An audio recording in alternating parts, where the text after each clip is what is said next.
é um motivo de muita alegria anunciar a palavra do Senhor, seja para 1, seja para 10, seja para 20.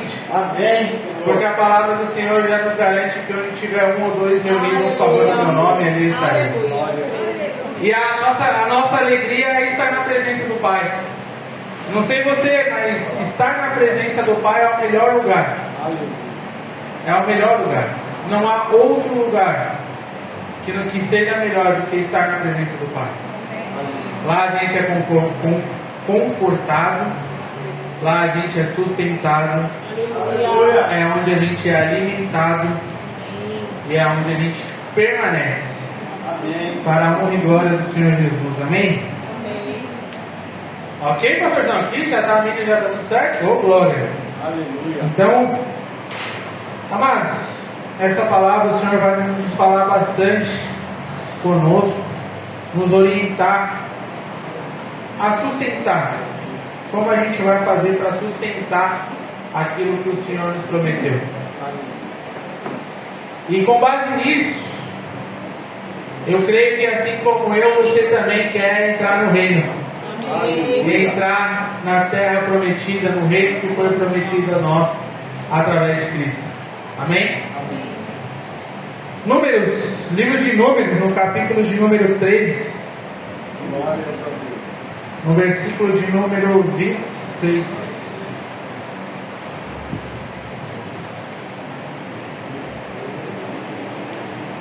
Quem quer entrar aí na terra prometida, dá uma glória a Deus aí. Glória a Deus! Aleluia! Então a gente está no lugar certo. Ô, glória!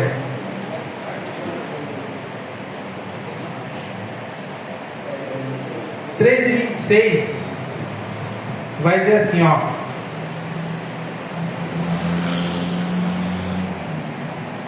caminharam e vieram a Moisés e a Arão e a toda a congregação dos filhos de Israel no deserto de Parã a Cádiz.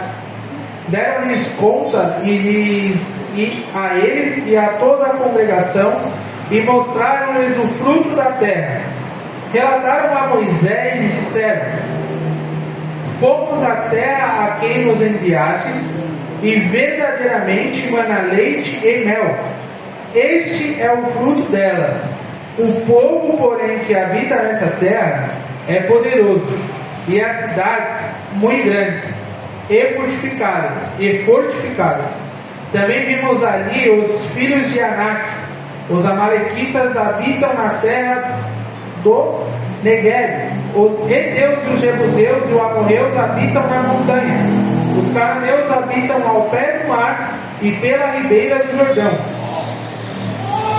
Então Caleb fez calar o povo perante Moisés e disse: eia, subamos e possuamos a terra, porque certamente prevaleceremos contra ela. Aleluia! Glória a Deus. Porém, os homens que com ele tinham subido disseram: não poderemos subir contra aquele povo, porque é mais forte do que nós. Olha aí. E aqui a gente vai começar a entender todo esse processo que aconteceu com o povo judeu, desde a saída do Egito até a entrada na Terra Prometida. Um povo que passou ali 40 anos no deserto.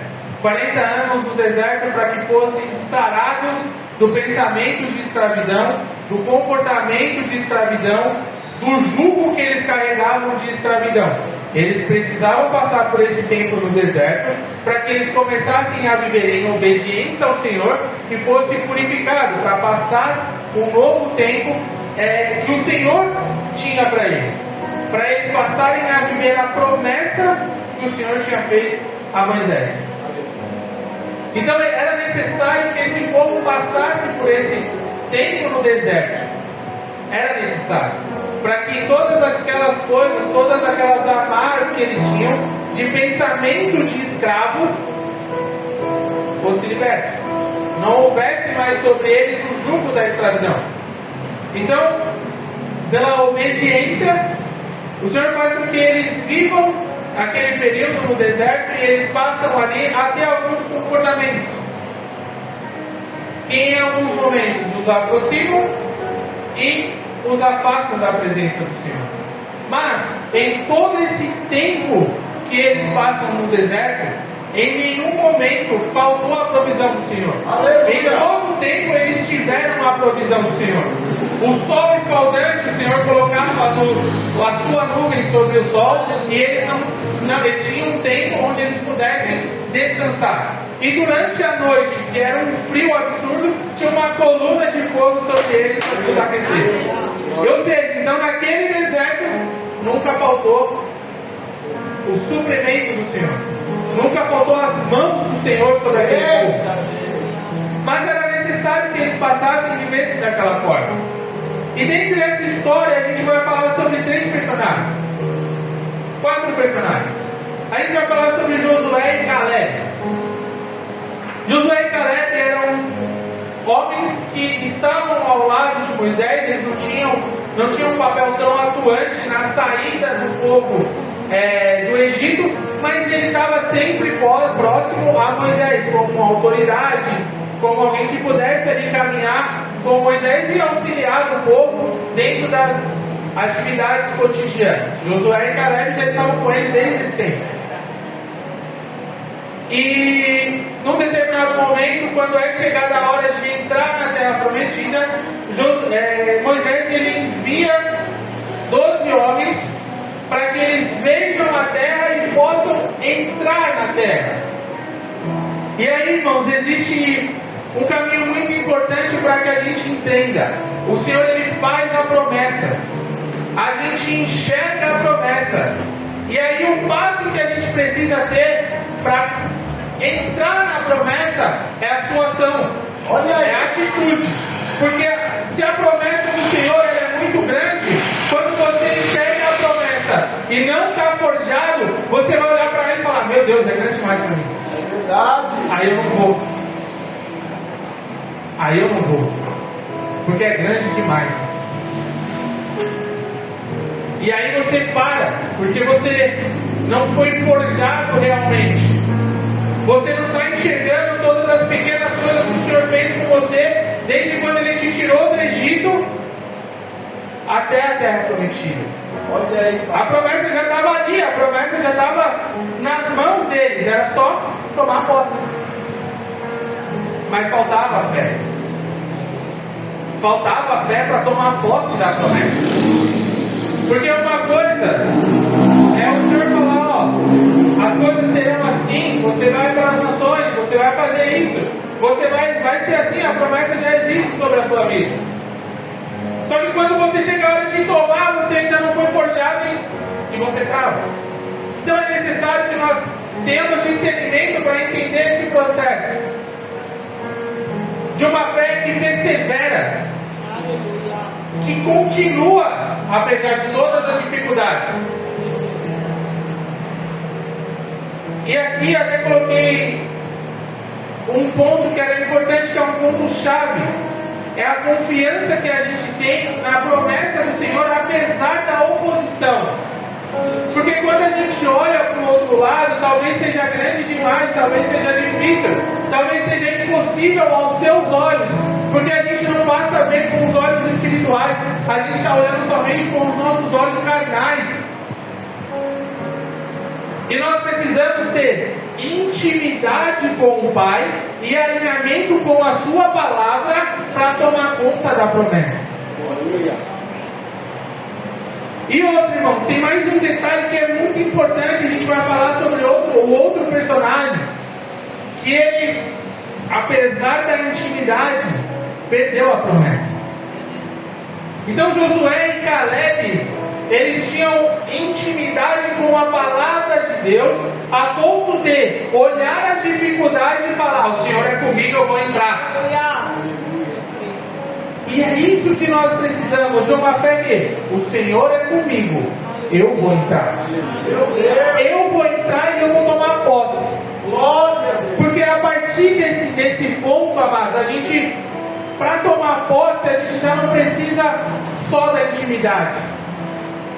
A gente precisa de obediência. Olha aí. Obediência à palavra de Deus, obediência à promessa, porque aquele que prometeu, ele é fiel para cumprir. Aleluia. fiel para cumprir a palavra dele. A palavra dele não é como a palavra de um homem que vai fazendo curva no seu caminho. A palavra do Senhor, ela é reta, ela é direta, e ela está de acordo com a palavra dele. Então eu quero te acalmar e tirar a ansiedade do seu coração hoje. Se Deus ele te prometeu, ele é fiel para cumprir. Não importa o tempo que você está vivendo hoje. Se Deus ele te prometeu, ele é fiel para cumprir. Mas aí eu preciso de você agora. Obediência para tomar posse da promessa. Eu preciso ser obediente a Deus para tomar posse da promessa. E a obediência, amados, ela é tão importante quanto a intimidade, a ponto de Deuteronômio 28 falar que conforme eu ando e caminho em obediência, eu não preciso mais pedir pelas bênçãos do Senhor, mas ela me acompanha. Meu Deus! Então a obediência ela é tão importante quanto a intimidade. Tem momentos, pastorzão, que parece que o céu está fechado, né? Que a gente ora e não acontece nada. Parece que isso acontece. E aí você pode pensar e duvidar que você perdeu a intimidade com o Pai. Mas é o momento de você permanecer obediente ao Senhor, para que você tome posse da promessa. Meu Deus! Porque os céus fechados se abrem.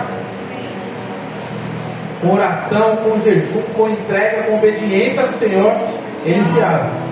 E Deus ele se revela. E aí a gente vai falar sobre outro camarada. Um camarada que teve muita intimidade. Um dos camaradas que chegou a falar com Cristo face a face. Quem observou? Imagina? Face a face com o Pai.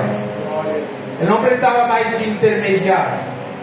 Moisés era um homem que falava com Deus face a face. Moisés ele escreveu as leis que regiam o povo de Deus.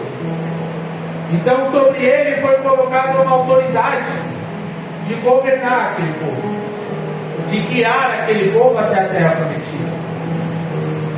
E Moisés, amados, ele foi por muitas vezes tentado pelo povo.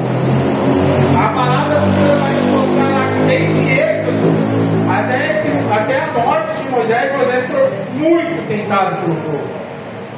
Com relação ao seu posicionamento, com relação à sua integridade, com relação aos caminhos que o Senhor tinha dado, a direção que o Senhor tinha dado a ele. Governar um povo rebelde, ser líder e autoridade de um povo rebelde é muito difícil.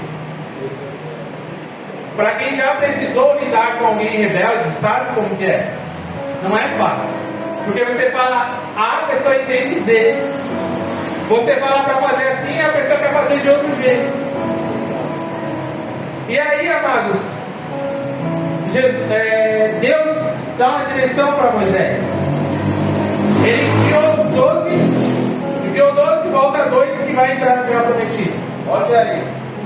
E esses 2 falam, eu vou. Se você vai ficar, não sei, mas eu vou. E aí, em Números 20, 7 e 12,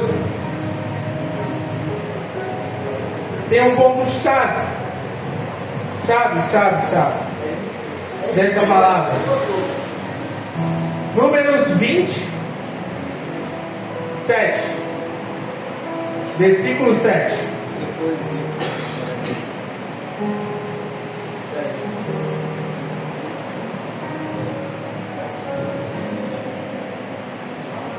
Capítulo 20, versículo 7.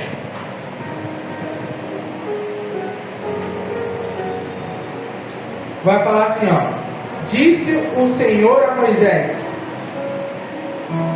toma o bordão, ajunta o povo, tu e Arão e teu irmão diante dele. Esse ponto é a chave, ó. Falai, fala comigo, falai a rocha. E dará a sua água. Assim lhe tirareis a água da rocha e dareis de beber à congregação e seus animais. O que Deus falou para ele? Falai. Não era para Moisés fazer o quê? Ferir a rocha. Era para Moisés falar para a rocha. Ou seja, nesse ato, Moisés está sendo testado pelo povo e Deus queria mostrar o que? A santidade de Moisés, a integridade de Moisés, o caráter de Moisés. Nesse momento, a gente ainda vai falar sobre a rocha, tá? Então, nesse momento, o que o Senhor queria mostrar? O caráter, a integridade, o posicionamento, como Moisés era o líder adequado para aquele povo. Deus, naquele momento, ele está dando a mostra para o povo de que Moisés era realmente o líder. Amém? Amém. Glória a Deus. Então, Moisés, ele, no próximo capítulo, então Moisés tomou o bordão de diante do Senhor como lhe tinha ordenado. Moisés e Arão reuniram o povo diante da rocha e disse-lhe Moisés: ouve agora, rebeldes, porventura, faremos sair água desta rocha para vós outros. Vocês perceberam que o Senhor, como Moisés, em sua atitude de ira contra o povo, o que ele faz? Ele não fala que vai sair água dessa rocha. Ele, faremos sair água dessa rocha. De falar, a gente não faz nada. A gente, na nossa força, você não vai na esquina falar de Deus. É somente Ele que faz isso aí. Ou que faz você falar do amor dele. É somente o Espírito Santo que te capacita para fazer algo que é a vontade do Pai. Por isso, intimidade e obediência é necessária para que você caminhe de glória em glória na presença do Senhor. Aleluia! Então ele vai falar: faremos sair água desta rocha. Então ele tira a glória de Deus e traz a glória para si. Amém? E no 11 vai falar: Moisés levantou a mão e feriu a rocha 2 vezes com o seu bordão, e saíram muitas águas, e bebeu a congregação e os seus animais. Mas o Senhor disse a Moisés e a Arão: visto que não crestes em mim para santificares diante dos filhos de Israel, por isso não fareis entrar este povo na terra que lhe dei. Ou seja, a obediência ao Senhor me leva à terra prometida. E amados, repare que Moisés era um homem que tinha intimidade com Deus. Mas por um momento, pastor Nivaldo, por um momento, ele deixa essa intimidade, deixa a obediência de lado para olhar para o povo. E aí quando ele olha para o povo, tomado de ira, ele fere a rocha. Olha aí. E a rocha, vocês sabem quem é a rocha, a gente vai falar sobre a rocha aí. E Moisés ferindo a rocha, ele tira a glória de Deus. A rocha já tinha sido ferida em Êxodo 17 no Monte Horebe. Era o sacrifício de Cristo para aquele povo.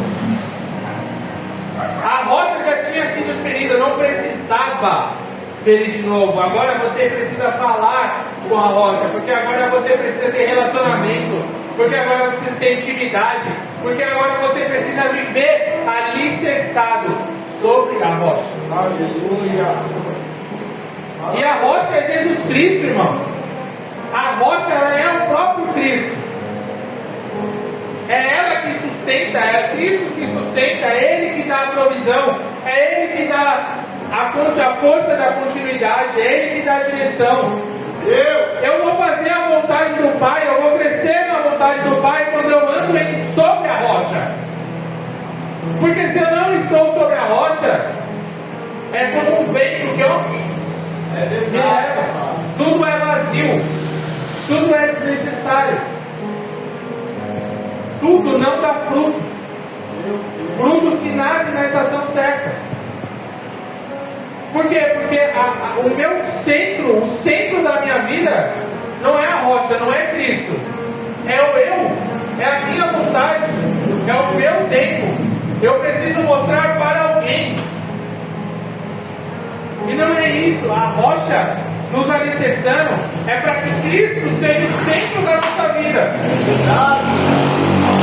Essa é a vontade do Pai.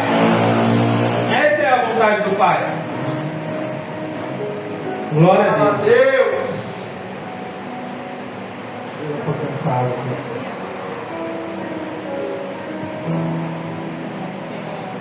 Deus tremendo e fiel. Aleluia. 1 Coríntios 10, 4. Capítulo 10, versículo 4. Vai nos mostrar exatamente quem é a rocha. Pode deixar ele abrir, acho que fica mais fácil. Nós mostra, 1 Coríntios nos mostra exatamente quem é a rocha. Olha aí, Que a rocha é Cristo. A rocha é exatamente Cristo. E dentro desse propósito, voltando para Números 20 e 12, eu até anotei um ponto-chave do Senhor. A intimidade que a gente tem com o Espírito Santo, com Deus, não substitui a obediência que nós temos a Ele. meu Deus. Porque a maior autoridade do reino é Deus. É Deus. Então nós devemos a Ele obediência. Se você ora e cai fogo do céu, se você profetize na hora da vida, revela a sua intimidade com o Pai. Mas para entrar no reino é necessário obediência. Olha aí. Então a intimidade, ela não supera a obediência. Nós precisamos ser obedientes ao Pai e caminhar segundo a palavra dele e a vontade dele todo o tempo. E essa palavra, ela nos mostra exatamente isso. Porque falar que Moisés não tinha intimidade com o Pai, não tem como você falar que não tinha intimidade. Ele tinha muita intimidade, tanto que ele falava com Deus face a face. E muitas das vezes nós queremos trocar isso, achando que a intimidade é mais importante do que a obediência. Quando na verdade a obediência é mais importante. A obediência ao Pai, à sua palavra, aos seus ensinamentos, a tudo aquilo que Ele nos ensina, é mais importante para nós entrarmos na promessa dele, que é um dia morar na glória dele. Porque se eu não for obediente, quando eu enxergar o reino, eu não vou ter a força para tomar. E a palavra do Senhor me diz que o reino de Deus é tomado à força. Meu Deus. Você vai falar, pô, é grande demais. É muita coisa para mim. E a obediência te faz a seguir, a permanecer, a perseverar dentro dessa promessa. E nessa noite nós vamos sair com duas palavras: a obediência. A obediência é o dom mais precioso que a gente pode ter com o Pai.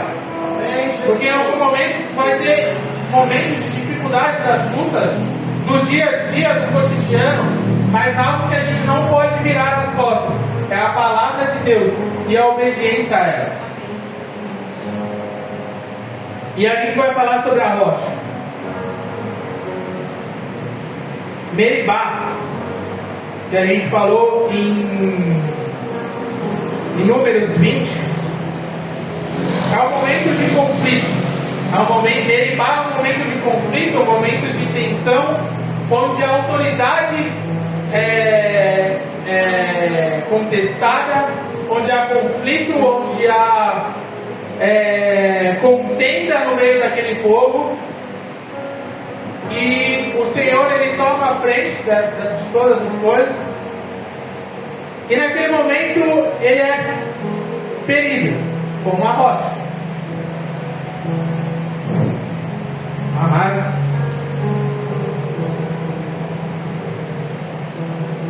como no Monte Horebe a rocha foi ferida, fala sobre a crucificação de Cristo, que Ele se entregou por mim e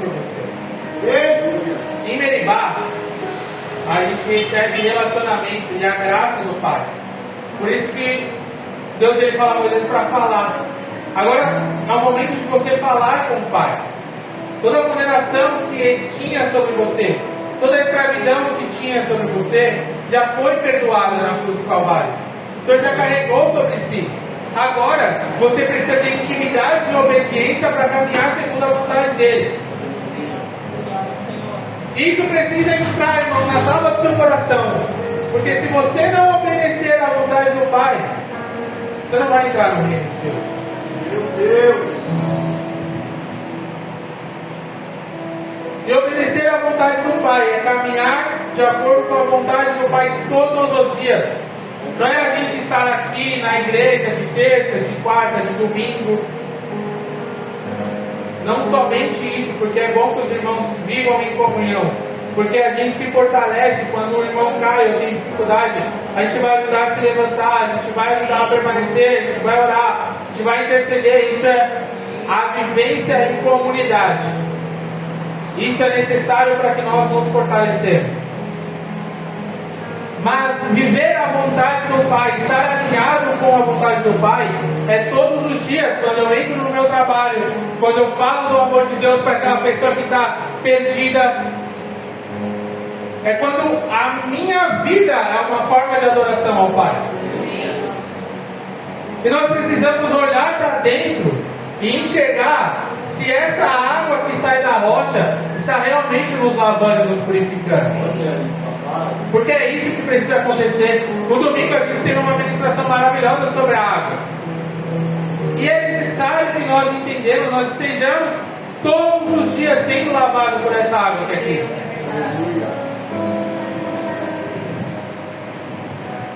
E essa rocha que nos guarda, que nos protege, no deserto ela nos sustenta, nas promessas ela nos fundamenta e no reino ela governa.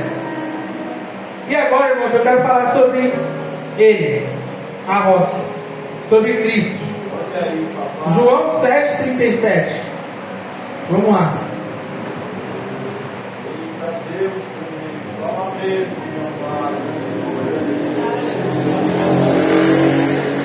No último dia, o grande dia da festa, levantou-se Jesus e exclamou: se alguém tem sede, venha a mim e beba. Quem crer em mim, como diz a Escritura, do seu interior fluirão rios de água. Aleluia! Olha isso, irmão. Quem crer em mim, não precisa fazer mais nada. Crer em mim. Como diz a Escritura, do seu interior fluirão rios de água viva. Glória a Deus, eu creio nessa palavra. Oh, papai querido, Tu és bom, Pai. Tu és bom o tempo todo, Senhor. Oh, santo, santo, santo, santo. Oh, Santo Deus. amados, isso é uma coisa tão linda, porque muitas das vezes nós nos preocupamos com o agir do Senhor, como vai ser, como vai agir, como o Espírito Santo vai tratar aquela vida, aquela pessoa que está perdida, aquela pessoa que está desviada do caminho do Senhor, aquela pessoa que não quer saber de Deus. E você só precisa crer que o mais Ele fará. Então Deus está falando: se você crê em mim, abre a tua boca. Se você crê em mim, fala do meu amor. Se você crê em mim, proclama o teu reino. Anuncia o evangelho que leva a salvação e a paz. Meu Deus. Você precisa crer em mim. É forte. E quando eu creio em mim, irmão, não importa onde eu estou, eu abro a minha boca. É dessa maneira. Eu abro a minha boca para falar daquele que me salvou, daquele que me resgatou, daquele que perdoa todos os pecados, aquele que se entregou por mim e por você. Meu Deus. A gente não está falando de qualquer coisa. A gente está falando da rocha viva, que flui águas vivas. É dele que a gente está falando. Então essa palavra, irmão, ela é para aquele que crê, mas que toma posse, tem atitude. A palavra do Senhor nos ensina que a fé sem obras é morte. Então, se Deus te falou algo, se Deus te revelou algo, vai lá, abre a sua boca e fala. Se Deus te mostrou algo, vai lá, levanta esse corpo e toma posse daquilo que Ele te prometeu. Toma posse, porque o reino de Deus não é ganhado sem esforço. Olha aí. Não vai ser sentadinho, quietinho que eu vou conseguir. Primeiro, o que Deus fará com os mortos? O que Deus fará com os mortos, pastor João? Vai vomitar os mortos. Então a gente precisa ser ousado. A gente precisa ser mais ousado. Está falando de um Deus que veio à terra. Ele passou por todas as provações de um homem.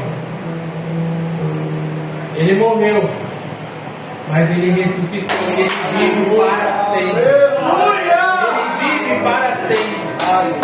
Dele é o governo dessa terra. Eu creio, Pai. O mundo está nas mãos dele. Basta ele uma palavra para que todas as coisas mudem.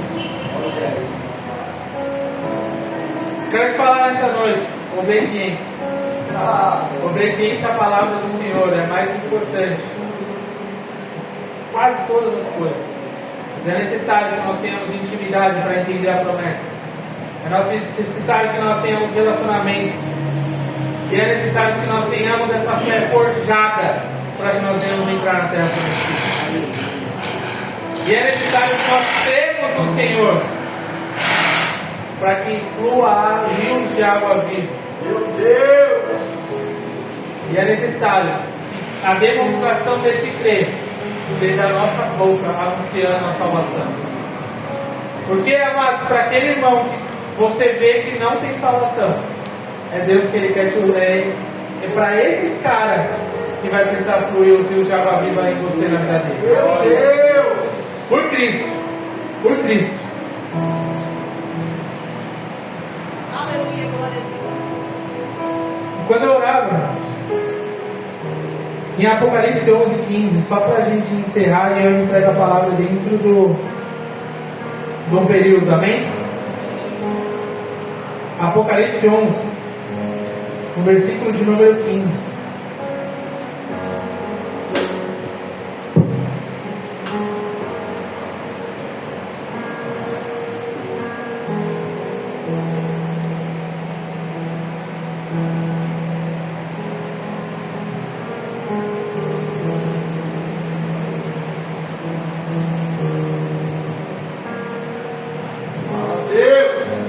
O sétimo anjo tocou a trombeta, e houve no céu grandes vozes dizendo: o reino do mundo se tornou do nosso Senhor e do seu Cristo, e Ele reinará pelos séculos dos séculos.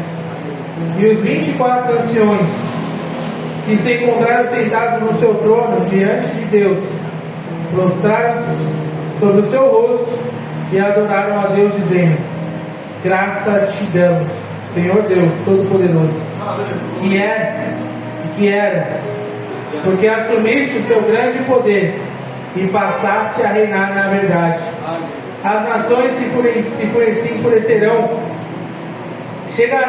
Chegou, porém, a tua ira, e o tempo determinado para serem julgados os mortos, para se dar o galardão aos teus servos, os profetas, aos santos e aos que temem o teu nome, tanto aos pequenos como aos grandes, e para destruíres o que destrói a terra.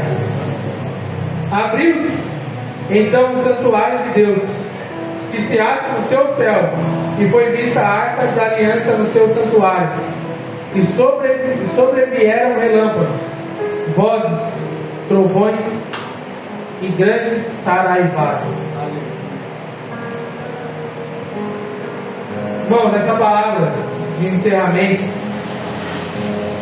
para falar sobre algo que a gente não tem falado muito nos tempos atuais. A gente tem falado muito sobre a nossa a cura, sobre a mudança, sobre que é tempo de mudar, sim, e é tempo de se posicionar. Meu Deus! É tempo de se posicionar, porque Deus, Ele é a verdade.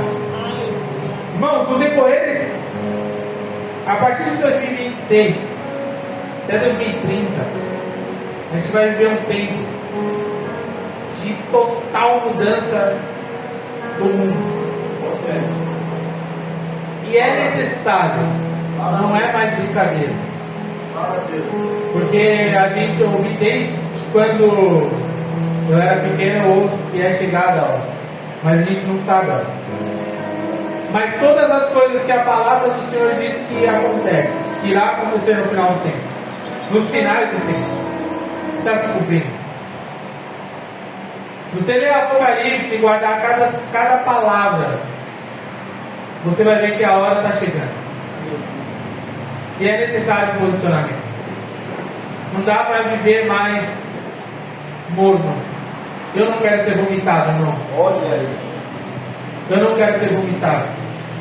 Eu quero tomar posse. Eu quero entrar no reino de Deus. Aleluia. Eu quero viver as promessas, os planos do Senhor que Ele tem na minha vida.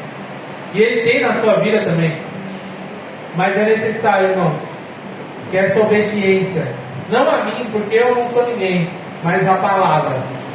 É forte. Toma posse. Deus, Ele venha governar a minha e a sua vida. Só para mim chegar, dá para fazer uma oração? 2 minutos? Estou muito atrasado? Não, pode. Aleluia. Toma posse dessa palavra. Toma um posicionamento na sua vida. Chega. Chega. Chega.